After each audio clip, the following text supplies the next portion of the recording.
So welcome to section or modular 12. And in this module, we're going to look at effective conflict resolution strategies. And under this model, we are going to discuss what actually is conflict resolution. We'll look at Thomas-Kilmann model and the positive atmosphere. We'll look at common grounds just to agree so that we can resolve our conflicts, and then nailing down the root cause, options for resolutions, solution selection, and the agreement framework. Now, the fact that two or more people work within a certain environment, there is likely to be conflict. And the conflict that emerge from that environment due to the fact that you have people with different backgrounds and different cultures and they are coming together, that conflict cannot always be negative. Conflict also has a positive, outlook. So conflict could occur because of different perceptions. It could occur because of different priorities. It could occur as a result of different objectives or targets that has been set. So you as a leader, you have a role to learn how to modify and resolve conflicts of any size, of any magnitude, by using structured process. And you also have to learn the key conflict resolution strategies, the skills, the tools that you need, including dealing with anger and using the agreement framework. So let's see the definition of conflict. People often define conflict in different ways. They assume that conflict is primarily negative, but that is not true. People are inherently different, and conflict simply happens when those differences come to light. So it doesn't mean conflict is negative. And viewing conflict in this way can help us maximize the possible positive outcomes of what problems and handle them. Now, equipped with a conflict resolution process, people can explore and understand those differences and use them to interact or mingle with each other in a more positive and productive manner.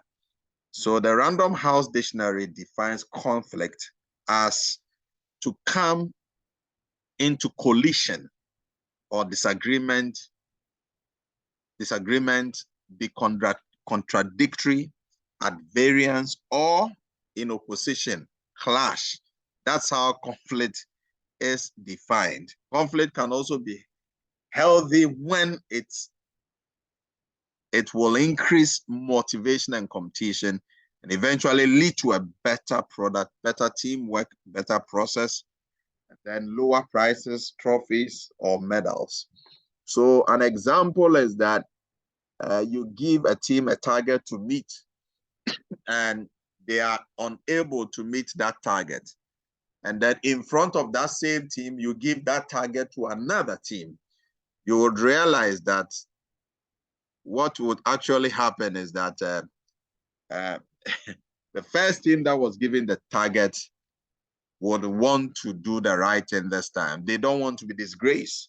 So what they would do is to ensure that they are able to meet that target that hitherto they did not meet at the point in time. So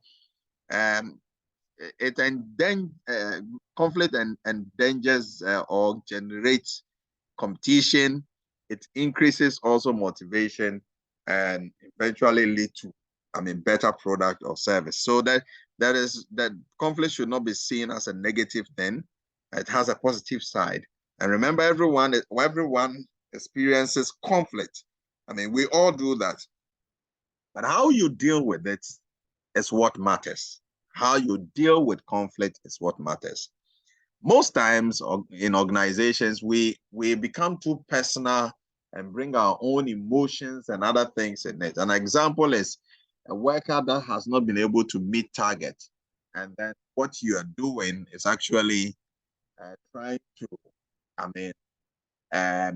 get personal with the worker. But actually, the problem has to do with the target, not not being personal with the worker. But that's what we do most of the time. So the term conflict resolution simply means how to solve conflicts. And sometimes it could carry different names such as mediation or dispute resolution. We are saying that to resolve conflict, there are many principle guidelines or rules you would have to keep in mind. And these rules are the ones that you see on the screen. We are saying that bear in mind that you are creating an effective atmosphere at the end of the day in resolving the conflicts. Have that in mind. Neutralizing emotions. That is very important. People speak at a certain pitch that shows some sort of anger. You want to neutralize that. Certain ground rules. We want to start the resolution process, but we are setting ground rules, and these ground rules should be followed. For instance, we are indicating that, okay, if someone is speaking, allow the person to make the point before you interject, before you come out with your point. Allow that person to finish with the point he or she wants to make. Certain time and place. The time and place for the conflict is very important. You want to set a neutral place that people will converge and have that discussion, a time that is convenient to all of them. Not a time that will put pressure that I have something doing, like in the next 30 minutes, I have to attend a lecture, or I have to go home and then cook for my husband, I have to go and meet my kids or pick my kids, and you want to put the meeting at that time, it won't work. Creating mutual understanding. You should have that in mind. Identify needs for me, them, and us. Okay, the mediator, the person that you are also having the conflict with, and then all of you, and then focusing on individual and shared needs, finding common ground, building positive energy and goodwill. Conflict naturally generates negative energy. If it's a positive conflict, it generates positive ones. But naturally, conflict, as we know, generates negative energy. And it is your responsibility to make sure that positive energy is generated. Strengthening the partnership, getting and examining root causes, very important. When there's a problem, most times in an organization, we try to ignore the cause of the problem. So let me give you an example. There is an issue with us not meeting our sales target for this month, okay? So the manager then, jumps on the marketing manager, the CEO, and tries to blame the marketing manager for not meeting the target. So a simple question would have been that, why did this happen? If the manager had asked this question, there might be, a reason for that. And if we continue to ask why, we'll get to the root cause of the problem, and we'll get to realize that there's a deep-seated problem other than what we are looking at, or the problem is actually not from the sales manager or the sales department, but actually it is an issue of perhaps customers changing their taste and preferences, and we are having a stern competition somewhere. So a new product has emerged, a substitute, and has a lower price. And it was launched very soon at the time that we were also at the end of the month that we were also trying to get more customers to buy our product. So naturally, customers move to that. It could be the problem. It could be that the product itself is not selling because it has quality issues. That quality issue cannot be traced to the marketing or sales manager. It has to go with the quality department. It has to go with the production floor. It has to go with maybe equipment that is not working. It has to go with the personnel that are on it. There are deep-seated issues that we have to look at rather than blaming that particular person. Then we say building positive energy and goodwill. We talked about that. And then strengthening the partnership, getting and examining root cause. That's what I talked about. And opportunities for forgiveness. In some instances where we have conflict, it is difficult for people to forgive. Especially when you realize that the people who are involved actually wanted to destroy. And that I told someone this thing, that if your enemy tries to strike you and then that enemy is not unable to succeed, the thing you hear is that I'm sorry. And when the person comes and he's very, very remorseful, I indicated that he wants an opportunity to do it well. He didn't succeed the first time. So, I mean, he wants the opportunity to strike you better. But there's a need to forgive. Forgive. When you look at the overall picture and you realize that that sometimes forgiveness helps you as a person to also take some sort of stress from you. So opportunities for forgiveness, identifying benefits of resolution, generating options, creating mutual gain options and multiple options solutions, building a solution, creating criteria, creating short lists, choosing a solution and building a plan. We are saying that to resolve conflict, there are many principles, guidelines, okay? You have to keep in mind. And these are the guidelines. These are the guidelines we are looking at. You understand? These are the guidelines we are looking at. Okay, so let's take note of that. So let's look at the Thomas-Kilmann model for conflict resolution. So there are 5 widely accepted styles of resolving conflict. And these were originally developed by Kenneth Thomas and Ralph Kellman in 1970. Understanding all 5 styles and knowing when to use them is an important part of successful conflict resolution. And the first one is collaborating. The second one is competition, compromising, accommodating, and the 5th one is avoiding. Okay, so let's look at what it says. So this is the model and it's very exciting. Let's go back here. It's very exciting. At this y-axis, you are trying to be assertive, focus on my needs, desired outcome, and agenda. This is the y-axis. This is the x-axis. I know we are familiar with the x and y-axis. And then this is cooperativeness, focus on others' needs and mutual relations. So you are focusing on other needs and mutual relationship on the x-axis, and whilst on the y-axis, your focus on my needs, desired outcome, and agenda. So this is you as against focusing on other person's needs. And look at how this thing works out according to the model. If you look at competition, the assertiveness is high, but the x-axis is somewhere here. So this is zero-sum orientation, win-lose power struggle. This is what happens when there's competition, right? Now, when you come to avoiding is still low on the assertiveness and then low on the cooperativeness. Have you seen it? It's somewhere here. Now let's move to compromise. So here, the person withdraws from the situation, maintain neutrality, okay? Then when you come to cooperativeness, it's somewhat, I mean, you have assertiveness on the same level with then the x-axis, which is cooperativeness. So minimal acceptance to all relationship on damage. Okay, that is compromising, right? Everybody is giving something out. Then we come to accommodating. Accommodating with the x-axis, which is cooperativeness, the person is acceding to the other party to maintain what? Harmony. Okay, so there's more cooperativeness than assertiveness, right?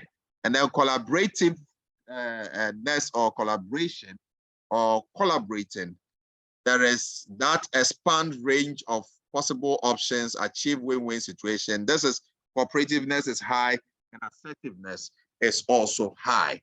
So this is the model and this is how it works. The fact is that each of the model has its own downside and advantages. So let's look at the collaboration. Collaboration seems to be the one with the higher assertiveness and the higher cooperativeness. So with this approach, the parties work together to develop a win-win solution. And this approach promotes assertiveness rather than aggressiveness. It promotes assertiveness rather than aggressiveness or passiveness. So this style is appropriate when, one, the situation is not urgent and an important decision needs to be made, and the conflict involves a larger number of people or people across teams, and previous conflict resolutions attempts have failed. So there has been an attempt to resolve the issue. The situation is not urgent, because if it is urgent and there's a life involved, there is organization going to make losses, we do not have to wait. But an important decision needs to be made. The conflict involves a larger number of people or people across the teams. Then we want to look at collaborating. Then we are saying that, however, the collaborating style is not appropriate when a decision needs to be made urgently. And then the matter is trivial to all. When it's trivial, it doesn't make sense. It doesn't affect the organization. That becomes an issue. And I can give you an example. You may have heard that, okay, the union guys are fighting actually about maybe the secretary and the chairman about some union dues, okay? Much as the issue is very important when it comes to the union, that actually, it doesn't prevent somebody from coming to work. It doesn't change the schedules that we have. It doesn't affect, production on the floor. Most times, even these union guys are not working directly in production or on the production floor. So I'm talking about something that is trivial, okay? That doesn't affect profit or doesn't, affect what the cost. So you may have to look at it before you delve into it. The second one is competition. We're saying that with this approach, the conflict takes a firm stand, and they compete with the other party for power. So like elections in the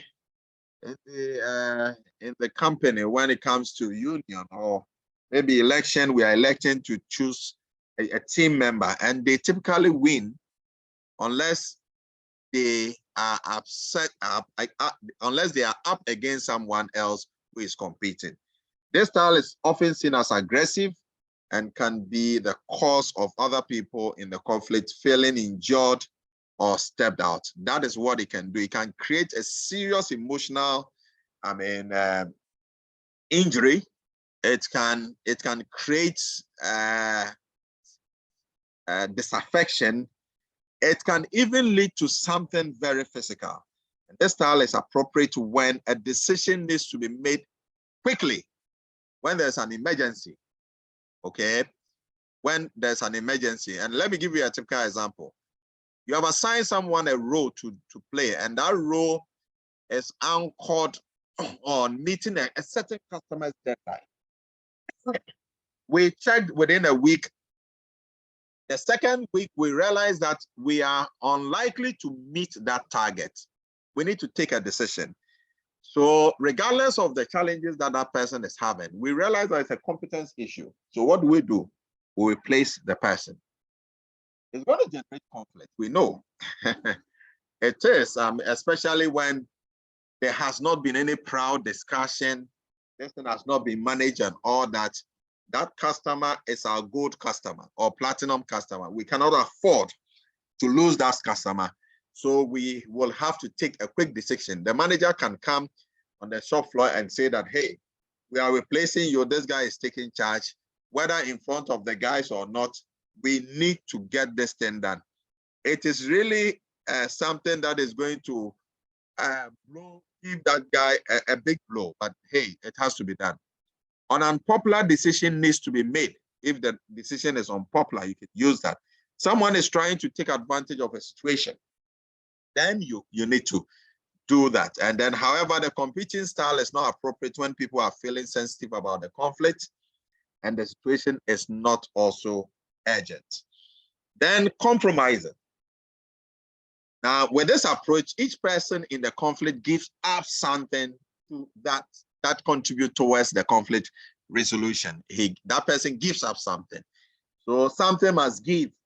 And this style is appropriate when a decision needs to be made sooner rather than later, meaning the situation is important, but not what urgent. And resolving the conflict is more important than having each individual win. So we really need to make sure that at the end of the day, no one wins, but the matter has to be resolved. Okay, the matter has to be resolved. The sales manager is having a serious beef, right, with operations manager. All right, operations have to produce the goods, and then the sales manager has to sell, and there's a conflict, right? And probably it's about fighting over a lady somewhere, which is trivial.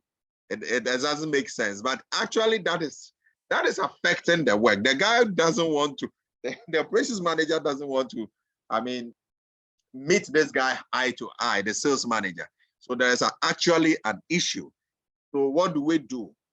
We have to use compromising to solve the situation. So power between people in the conflict is equal. That's what I just said.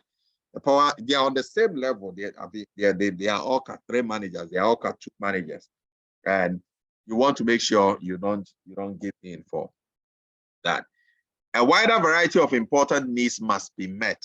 This is not appropriate when a wider variety of important needs must be met, and then the situation is extremely urgent, and one person holds more power than the other. Then this is not a model you would want to use. Okay. Then the fourth model, accommodating. The accommodating style is one of the most passive conflict resolution styles. And with this kind of style, one of the parties in conflict gives up. Look at the difference between the compromising. Everybody gives up something. But this one, the one party to the conflict gives up what they want so that the other party can have what they want. In general, this style is not very effective, but it is appropriate in certain scenarios. This is appropriate when maintaining the relationship is more important than winning. And this thing happens most of the time. A similar situation that happened last week with one of my friends. He has this friend who, he's a necessary evil. That's how we put it. Okay, this guy is good when it comes to, following up with some tax. The guy is very efficient. But anytime a tax is executed and the money is given to him to be given back to the boss, then that becomes a problem. Releasing the money back becomes a problem. And I was just asking this, my good friend, that why are you maintaining this guy? And he said, okay, the guy is a necessary evil. The only thing is that you have to make sure he doesn't handle money. So for this guy, he thinks that the relationship he has with the guy is very important because of future projects and then what he stands to gain from this guy. Also, if the issue at hand is very important to the other person, but it's not important to you, then you can give up. You can give up. However, the accommodation style is not appropriate when the issue is important to you. Accommodating will not permanently solve the problem. That will not solve the problem. Then we have the fifth one, the avoidance. Avoidance is good, but we cannot keep avoiding conflict. All right. So the last approach is to avoid the conflict entirely.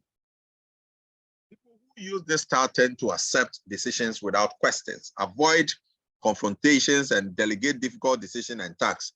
Avoiding is another passive approach that is typically not effective, but it does have its own uses as well. So you use this when the issue is trivial. Okay, so you can ignore. I don't know whether we do this. So this guy, ignore him. The conflict will resolve on its own. One time I told one guy that, oh, this guy, leave him. I mean, he will score an own goal, so the problem will solve.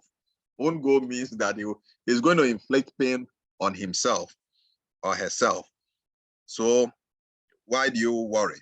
Then, however, the avoiding style is not appropriate when the issue is important to you or those close to you, set as your team, and the conflict will continue or get worse without what attention, when sometimes you decide to use the avoidance method. Okay, so now let's go to positive atmosphere. Okay, I see a message.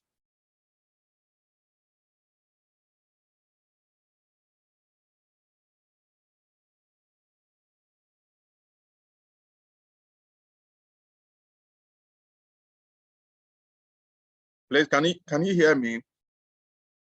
Winnie says, Dr. Boyson, your mic is in and out. Some loud at times, and okay. Is that what you are feeling? Hello? Yes, sir. Sometimes it's loud usually, but at times I don't know whether maybe when you shift or something, then it's like it's gone further back, like you're far away. Okay. But you can hear me now? Yes, sir, we can. I can actually. So let's look at positive atmosphere. We are saying that in conflict management, we need to create that positive atmosphere. Okay. So when people are involved in conflict, we say that generates a lot of negative energy. Frustration, anger, disappointment, just to mention a few, are a few of the emotions that are often generated. Looking at generating positive atmosphere can help turn away the negative energy around. Okay? And it can create powerful problem-solving force. Now, definitely, this creates a strong beginning for the conflict resolution process. So it's very important that we create an atmosphere that creates positive energy by turning the negative energy. Sometimes when people are when you're resolving conflict and the parties to the conflict are very, as it were, angry, I mean, you realize that you enter into the room and then there's this tension. Sometimes cracking a joke can solve the problem. Just cracking a joke can solve the problem. Sometimes you use some sort of examples in a jovial way that will put smiles on the face of what? Those who are fighting, okay? And if there are two guys who are having such issue, okay, sometimes, and that's what I do, I'll ask that, what kind of girl is creating this problem for this nice gentleman? And then, I mean, they burst into laughter. Then one guy will say that, no, this guy, he cannot chase the same girl with me. And the other guy say, no, but can you chase a girl with me? That breaks down that barrier, that negative energy. You get it? Now we are moving from the main case to another where it has even started some sort of conversation between the two of them. without even you, the mediator, coming in. Okay? So before beginning the conflict resolution, both parties must agree that they want to solve the problem. That should be one of the ground rules. Without this crucial buy-in step, achieving a win-win solution becomes impossible. And once participants have agreed to resolve the conflict, it is important to neutralize as many negative emotions as possible. So you don't go and start the problem. You don't go and start in the middle where somebody felt a pain. You don't do that. This means giving the participants in the conflict time to vent and work through their feelings associated with the conflict. And this can be done accepting that the negative feelings and that these feelings are normal and acknowledging their root causes. So another way to look at this is that sometimes when people are angry, they have conflict, there are things that they want to say that has not been said. So during the resolution process, what you do is that you set a ground rule that if one person is speaking, the other person should keep quiet. So you allow the person to speak and vent the anger. I can tell you, when they are done doing that, they will feel okay. Because they've been given the opportunity now to speak and vent their anger. You understand? Once that happens, you realize that these folks will feel okay.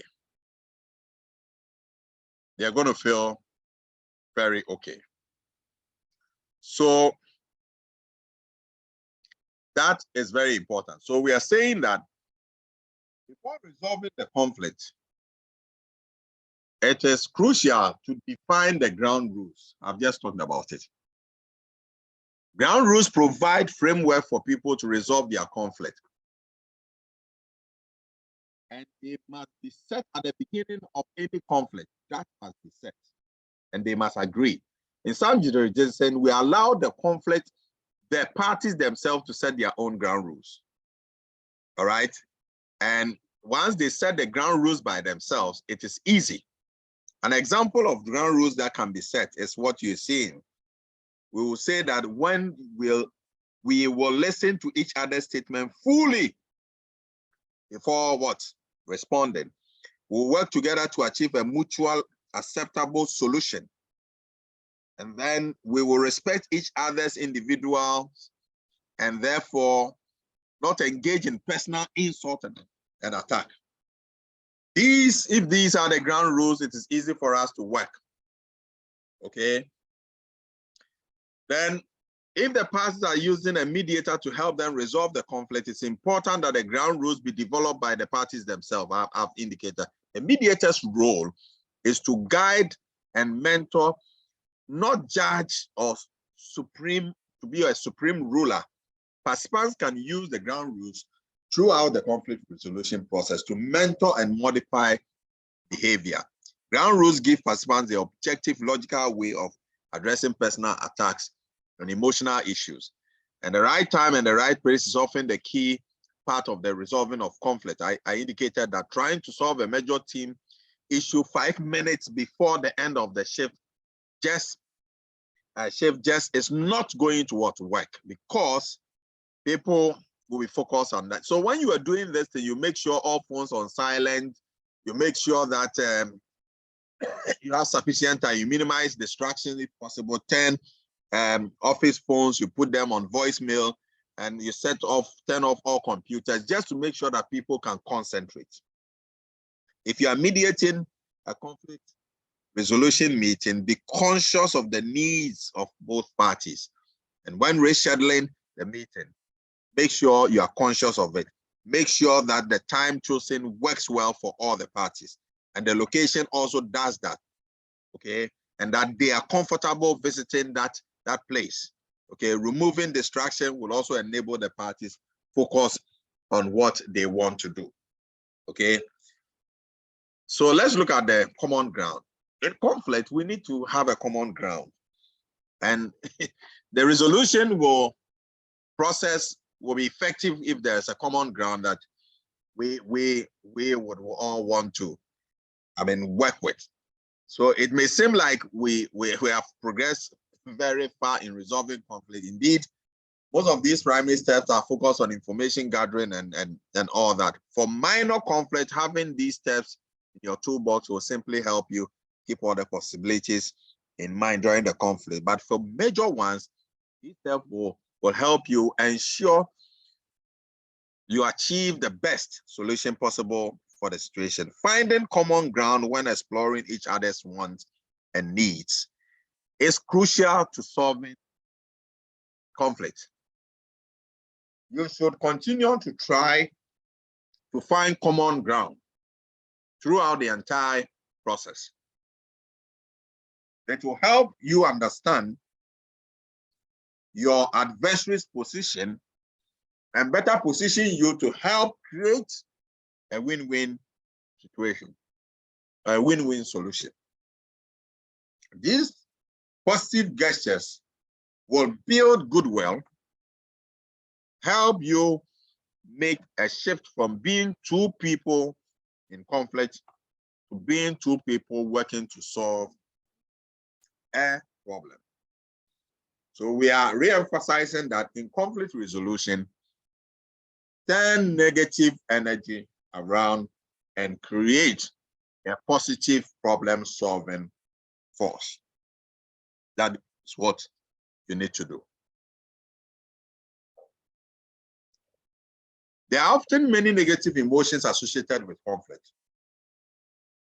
No wonder conflict makes many people upset and anxious, often resolve in negative feeling like anger, disappointment. In fact, some people end up even going to see the shrine people to settle the issue for them. I believe in Ghana, you've heard of Nogokobo. When you have issues, even at workplace, people resort to that just to resolve the issue. Because probably they think that they are right and the guy is wrong. The guy is not telling the truth. And it's important that they deal with it. So if you're able to turn the negative energy into positive energy to help build goodwill with the person that you are in conflict with, resolving the conflict will be much easier. Okay, ironically, the more negative the situation, the more important this step is. Okay.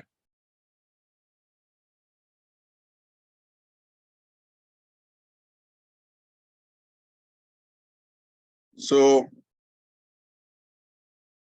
consider how the power that your approach has. You have two basic options: to match your adversary's demeanor, take note of it, or to be a positive influence. To match your adversary demeanor or to be a positive influence. Both will likely take as much energy, but which will yield greater results. Here are some of the ways to build positive energy. Have a good attitude. That is very important. A good attitude means that you are focusing on resolving the conflict. Frame things positively. You don't frame statements with a negative intent, okay? Create actionable items, okay? Not assumptions. Try to keep emotions out of your statements. Try to keep your emotions out of what? Your statements. And take a break when you need it. If you say, I see where you are coming from, make sure you mean it. If you cannot see where they are coming from, ask them to tell you more. Often sharing information can break down even the toughest person's defense. Invite the other person to step into your shoes. So when you are having the discussion, just tell the person that imagine that you are the one that was treated this way. Would you think that how you were treated would be fair? Sometimes it's better to let the person feel what you're feeling. Put yourself into his shoes, or put yourself into his shoes. And that makes things easier.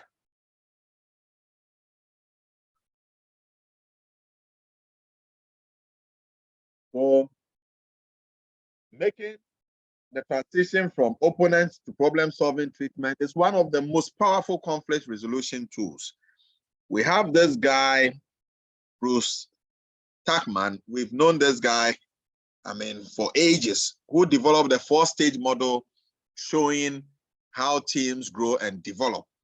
And he says that they start from the forming stage, they go to the storming stage. The forming stage, what really happens there is that team members are just meeting, unsure about their roles and also themselves. So they say, what can you do? Encourage them to build through non-conflict laden tasks and activities, tasks that are not competitive, involve the team in task planning and goal setting. Now, from the forming stage, they come to the storming stage. This is where they have the issues. So team members start to discover their differences, which is natural. And butt heads, conflict can interfere with progress. So at this stage, you, the manager, will have to continue with the plans, evaluate and adjust as necessary, support the team through conflict and help them resolve it. So this conflict will emerge, this conflict will erupt. So how do you help them solve it as a manager? Then they come to the norming stage. So after storming, now they begin to understand their differences. They begin to understand which cultures they are coming from. So now they will begin to normalize. So team members start to discover similarities too. Performance typically improve, but social interaction may also cause it to drop. Here, the manager has to keep the group focused on the goals, encourage social activities outside of the team time. Okay, like extra, maybe go for a movie, watch a movie, or maybe have some indoor games, play spa or ludo, or play tennis, table tennis or something. Okay, then performing. After normalizing, now the team begins to now gel, and team members are now comfortable with each other and work together well. What do you do at this stage? They continue to offer resources and support the team, monitor performance, as teams can change stages at any time, particularly when members join in and drop out. Now, when they are done, the last stage is the adjoining. Now, team members now reflect and retrospectively analyze and discuss their performance and document lessons learned. They might also plan to transition to a new phase or project. This is where they are joining, okay? They are dispersing.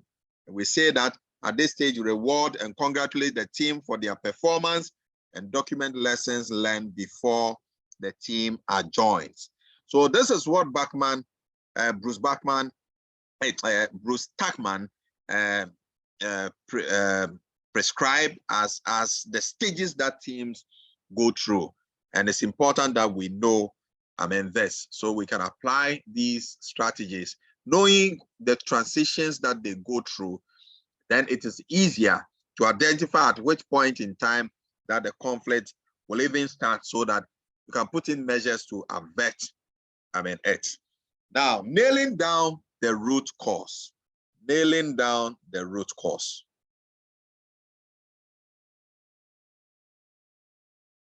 Okay. So we are saying that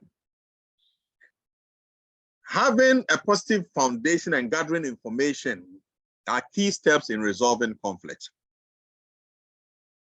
But it is very important that when there's a problem, you go to the root cause and identify what the problem is. And I cited an example when I started.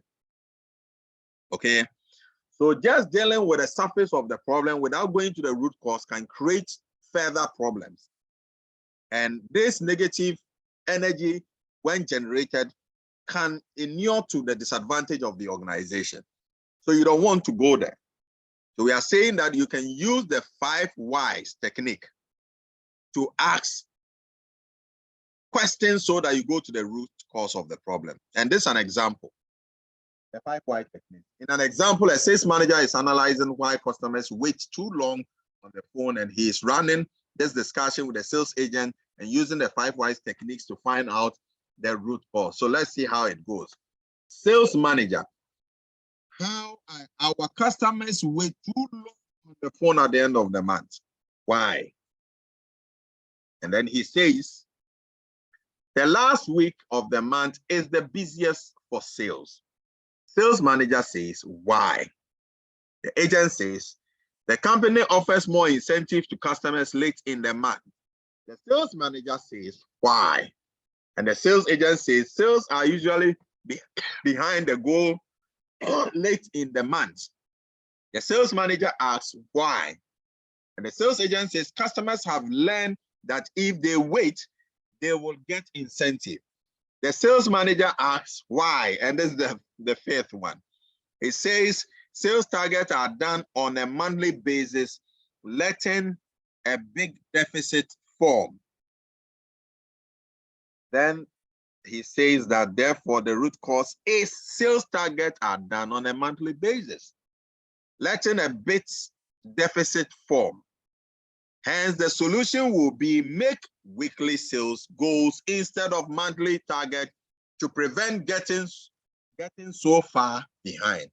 This will stop all the previous problems from happening. So this is how you can apply the 5 whys, and you can apply it in any sphere or any endeavor. Okay. Once you apply it, you begin to ask why.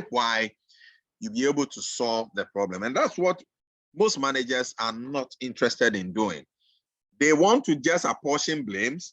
So once they ask that, they say, okay, we're not able to meet our target. They said, I know, that sales manager, that guy, I told you, he's just there not doing anything, okay?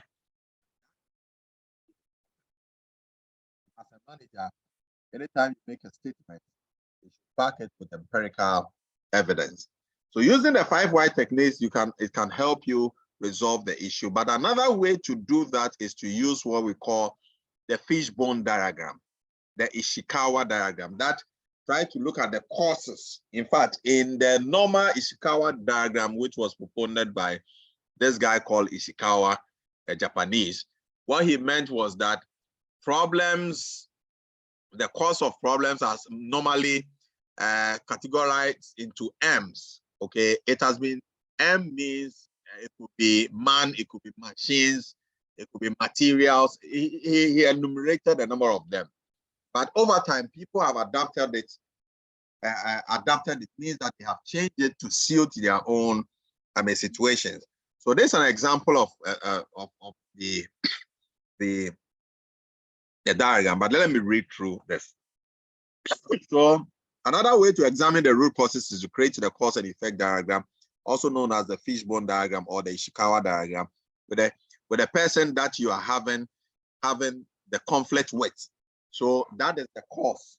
Okay. Now to start, draw a horizontal arrow pointing to the right on the large sheet of the paper. And at the end of the arrow, write down the problem.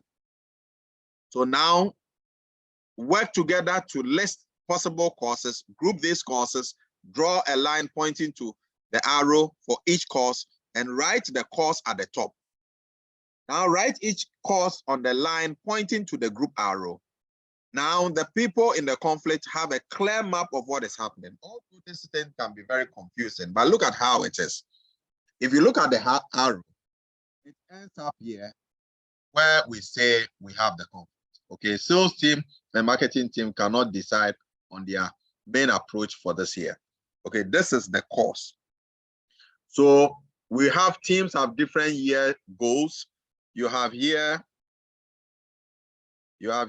team sales increase volume by 25%. So wherever the arrow is going, is pointing to the sales team, box, which is the problem. All right, in that order. And the Ishikawa or the fishbone diagram has been used severally. I teach a course called lean operations, and we use this tool most of the time. So successful conflict should give participants some feeling of closure over the issue. Therefore, forgiveness is key. Forgiveness is key. Okay?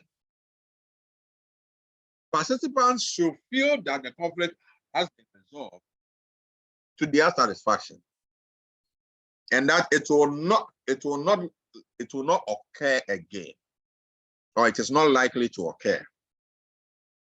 These accomplishments should help participants put conflict behind them and move forward to more things that are positive. Forgiveness does not mean forgetting that the conflict happened or erasing the emotions that created it. No. It just means accepting the conflict, that the conflict happened, accepting the consequences that it had, and letting those actions and consequences exist in the past. That's what it means. And conflict resolution can be hard work, and effective conflict resolution digs deep into issues. In fact, this can take the organization's time. Committees will be sitting, they'll be dealing with this, okay? Often exploring unfamiliar territory to resolve a core conflict and prevent the problem from what reoccurring. However, this process can be time-consuming and emotionally difficult. You and your person that you are in conflict with may arrive at a point or several points in conflict resolving process where you wonder, is this really worth it? Okay, this thing that we are dragging, we've dragged it to the extent that it has become very dangerous. It has generated negative energy around workers. It has even degenerated into our team members fighting. So when you arrive at this stalemate, look at why you are resolving the conflict. It can also be helpful to explore what will happen if the conflict is not resolved. The outcome, what will happen, and what relationship will deteriorate or break up. Or if there is a workplace conflict, what is the financial cost of it? You want to find out. How much is it costing the organization? Additionally, what will be the emotional cost also to the participant? When there is a conflict, there is an emotional cost. People's ego are bruised. We create an emotional injury to such people. And when the injury is emotional, many at times this is very difficult to heal. So the financial cost, of course, the organization can work out. But for instance, when somebody's, his own, the persona, okay, is attacked, when what makes the person who he is as a human being is attacked, where you talk to the person as if he doesn't matter, and then you bruise that ego or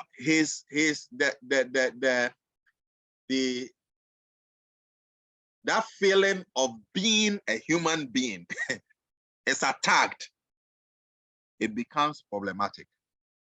Such emotional pain, if you are not very careful, you need a psychologist to take that person through. Normally, it happens in marriage. Most times, the husband told the wife something that the wife says she will never forget. Sometimes the husband also is told something that the husband says that I'll never forget. Sometimes statements like, or even in an organization, in marriage statement like, what have you done? What do you think you have done so far? I've not seen anything. And this is a guy who set you up, gave you capital, and now you are on your feet working. In our local parlance, they will ask, what have you done for me? And sometimes men feel that they've been bruised. And in some cases, the men also say things that are very despicable. You understand? Not valuing what the woman has done, especially when you all started and then you were in one room and you've all struggled. And at the end of the day, you are now living in maybe 3-bedroom apartment, you have a car, you have your business going, and then you want to just make some statement, despicable statement, just to run the lady, down, as if the lady doesn't matter, okay? Who has been there with you in the trenches? In most organizations, it happens that way, especially when the organization spends money on some of them, build them, build a career for them. They came in as, for instance, office assistant, and now they grow up to become a manager or the CEO, and they seem not to appreciate what the organization has done for them. These things can be very, very disturbing, okay? It can be very, very disturbing.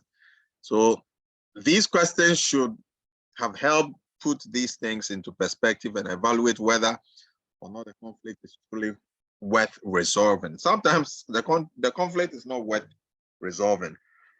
It's taking too much resources of the organization. The people have taken an entrenched position. Maybe what they have to do is to fire one of them. Just to resolve. Once the person is not in the organization, it's a different thing, especially when it has become very personal and they are bringing family ties and other things into it, then that becomes very, very, serious, okay? In most situations, resolving the true conflict is well worth the effort in the long term. Visualizing the benefit can provide the motivation to work through the rest of the process. So for complex conflicts, there are some additional ways to stay motivated. And it's okay to break the resolution section into parts with a different goal for each of the section, just to make sure that you are able to address the issues as and when they occur. You lump all of them together, you have a problem. So it's okay to take break as needed, walk around and block, or take a glass of water or sip a juice or something just to refresh yourself. So let's look at the options for resolution. The options for resolution. The options for resolution. So once you have a good handle on the conflict, it is time for parties in the conflict to start generating options for the resolution. And in this stage, it is important to, as it were, quantify, not look at the quantity of the whole thing. But for you, the resolution is said that you want to look at it from the qualitative point of view. Now, to begin, you generate ideas for resolving the system of the conflict, then move on to the root causes and expand your list of ideas. Do not be afraid to throw out wiki ideas or to ask what if. To ask what if. So what if we take this route, what will happen? Remember, this stage is about what you can do, not what you will do. Not what you will do, but what you can do. Given the available information you have, what you can do. And it's very important not to censor yourself or the person that you are having the conflict with. Record all possible ideas into a list or diagram. If you have created a cause and effect diagram, you can record the ideas for resolution right on the diagram. And at this stage, all your work to build common ground and positive relations will start to pay off. And as you and the person you are in conflict with start to generate options, the positive energy will build, increase your creativity output exponentially. So that's what is going to happen. So let's look at some of the things that you can consider when it comes to the options for resolution. We said once you have a good list of options, look over the list and perform some basic evaluation, such as this is what you are to do. Cross off options that are absolute no go for either party. You take that one out. Highlight options that provide gains for both parties. Look for options that can be combined for an optimal solution, and then make options more detailed where appropriate, and continue brainstorming and generating ideas. So what if your entire list of options gets crossed out? What are you going to do? What are you going to do? Then it is back to the drawing board. If you are having trouble coming up with ideas, consider taking a quick break, moving the brainstorming meeting elsewhere, or involving outside parties. That is where you throw in an SOS call, okay? Once the lists have been narrowed down, dig deeper into each option and identify the effort and the payback for each option. You might also include some risk assessment and likelihood of success for each of the options, other feasible options, and each party preference and rating for each option. You might also want to do that. Sometimes you realize that you have come to a stalemate. All the options that you are looking at, you look at it because the problem is deeper than you thought. The problem has, grandchildren. The problem has degenerated into something else. There are actually factions in the organization, and if you don't deal with it, well, you're going to have a problem. So at this point, you are still gathering information, exploring options. So try to make the list as long as possible. For simple conflicts, 3 or to 5 options is usually sufficient, but to more complex issues, 5 to 8 options may be necessary. These are guides.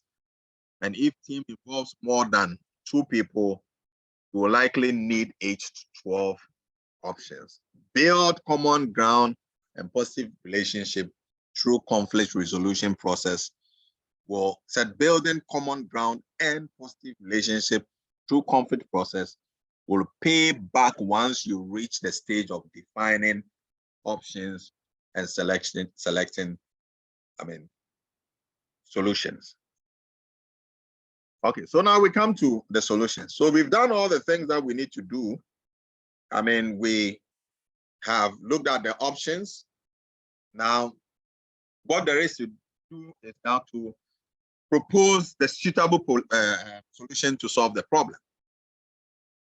So once the possible solutions are laid out, it is time to move on choosing a solution and laying the groundwork for the solution. For the moment, set aside your list of options. It is time to create a framework to evaluate those options. Try not to think about the different options as you create the criteria, but focus instead on the wants and the needs of the parties. You really need to do that.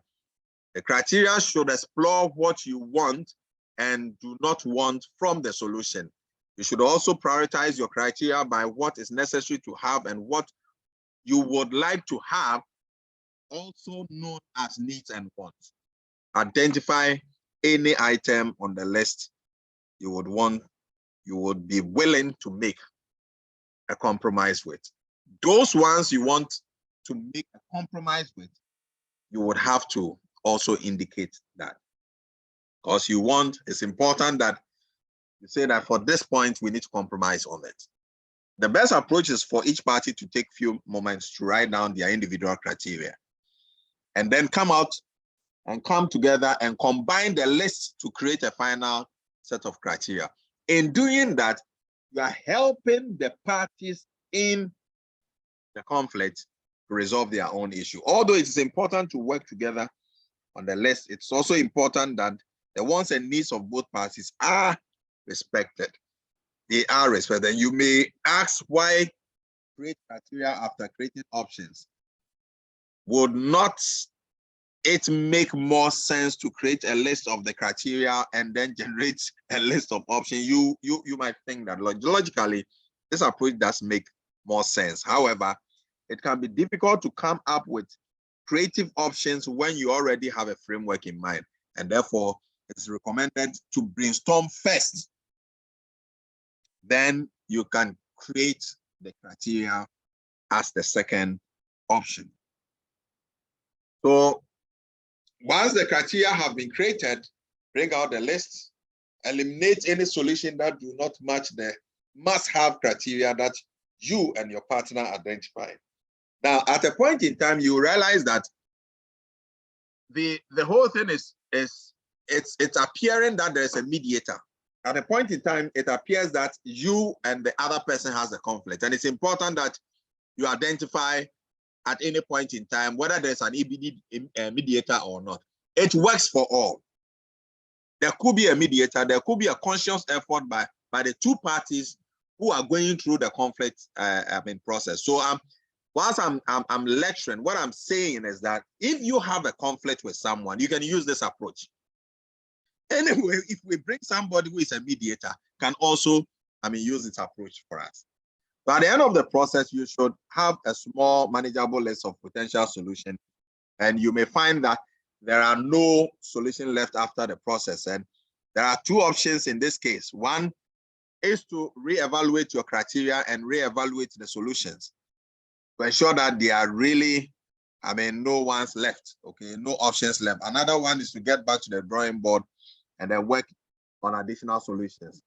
Now choose a final solution, and remember that you can often combine multiple options for even greater success. Your final solution should be win-win for all parties. That one underline, and it should address all the needs and meet all criteria, and then your conflict should have been completely resolved. But in real-time situations, this doesn't really happen. It's just theory. It doesn't really happen. That a conflict will be resolved and we can meet all the needs and aspirations of what? Those who are in the conflict. Sometimes there has to be concessions, okay? Once the solution or solutions have been mutually agreed, it's important to translate them into what actions and plans. The complexities of this plan will vary with the complexity of the situation. For simple conflicts, you may frame an agreement like this. Janice and I will take turns taking new customers, and we will make sure that we let each other know what happens. With a complex situation such as those involving a group of people or multiple choice, solutions, a detailed actions plan may be appropriate. So it is important that each party take responsibility for the implementing the solution. And even if it is determined that one party is at fault, it's important that that is done. So we are saying that the action plan should also include a list of the things to do if the conflict is not actually resolved after implementing the solution. Those are the other options, the things to do, so that we continue to resolve the issue. We don't close the chapter. And also the things to do if the conflict is resolved. Right? Typically, the parties will evaluate the cause and effect diagram to ensure that the analysis of the root causes were accurate. They will do that. They may also want to examine their criteria and explore other solutions. Remember, your final solution should be a win-win for all the parties. The last thing has to do with the agreement framework. Okay, the agreement framework. So now we have gone through the process, now proposed some solution, selected a solution. So what is next? There is no doubt about it. Dealing with conflict can be hard on the mind and the body. Being well equipped with some stress and anger management techniques can help calm during the conflict resolution process. Nothing is going to be solved when either or both parties are angry or upset. That is, something you should underline. We never resolve conflict when they are still upset. Here are some tips to help you cool down during your conflict resolution. Now, it said deep breathing has beneficial mental and physical effects. So deep breathing. Copying thoughts can help you stay calm. 2, some example, I feel like he is just trying to push my buttons. I'm stronger than that. Or I'm not going to let myself get upset. That will not solve anything. Instead, I'm going to focus on getting this conflict. These are the things that you need to be saying. Okay, make sure to take breaks as needed. If the person you are in conflict with becomes emotional and stressed, encourage them to take breaks as well. So the tempo is going high, and then you say that, can we take a break? Can we grab a coffee, right? After conflict is over, talk about it with someone appropriate. So this is the agreement framework we are looking at. So understanding yourself, the level of the conflict and energy and anger you have during conflict resolution is of a paramount importance to overcome the conflict. The level of anger and the level of stress tells you how complicated the conflict is. And it will help move forward with a plan and solution that best works for you. Another key element in conflict resolution is the agreement framework. The agreement framework can be used in any situation to explain your viewpoint in an assertive, non-confrontational way without watering your position down. It is designed to encourage discussion and information sharing between the parties. Although it can be used in many situations, it's particularly effective in conflict resolution. We can use it in many situations. However, remember the words but and however are conversational stoppers. But and however are conversational stoppers. So you are making a statement, and when you make the statement, you say, but it negates the first one. Therefore, try to avoid using them in the agreement framework. The agreement framework takes one of these three forms. I appreciate, I respect, I agree. I appreciate, I respect, I agree. So this is an example, agreement framework. Person A. So the best way to resolve this conflict is for you to resign your position immediately. B. I respect your opinion, and I think that there might be some other viable options. This is good, though. It doesn't look confrontational. All right? It doesn't. Now, the other one, what options were you considering? I think that if I issued an apology to the team for the misunderstanding, that will be on our way to resolving this conflict. The third one, I think that option is too low key for the situation. I agree. That it might not be a strong enough statement, and I may need to have team meetings to address the underlying issues. This is also very good. This is a very great way to look at using an agreement framework just to ensure that you are non-confrontational, that you accommodate the views of the others, but you're using a cleverly way to address the issue, even though you disagree, the person doesn't see it that way. Okay, so we come to the end of this section, just to let you know that these principles that we talked about are very, very important. We need them in our daily activities. We need them in our daily activities. We need them as managers to address deep-seated issues relating or regarding conflict. And if we are able to use these principles very well, it can help us turn a conflict that was a dysfunctional conflict that is inuring to the disadvantage of the organization to a functional conflict that will, bring out productivity, increase productivity, and then show out our profit and also reduce the cost of production. So thank you. If you have any questions, let me hear you.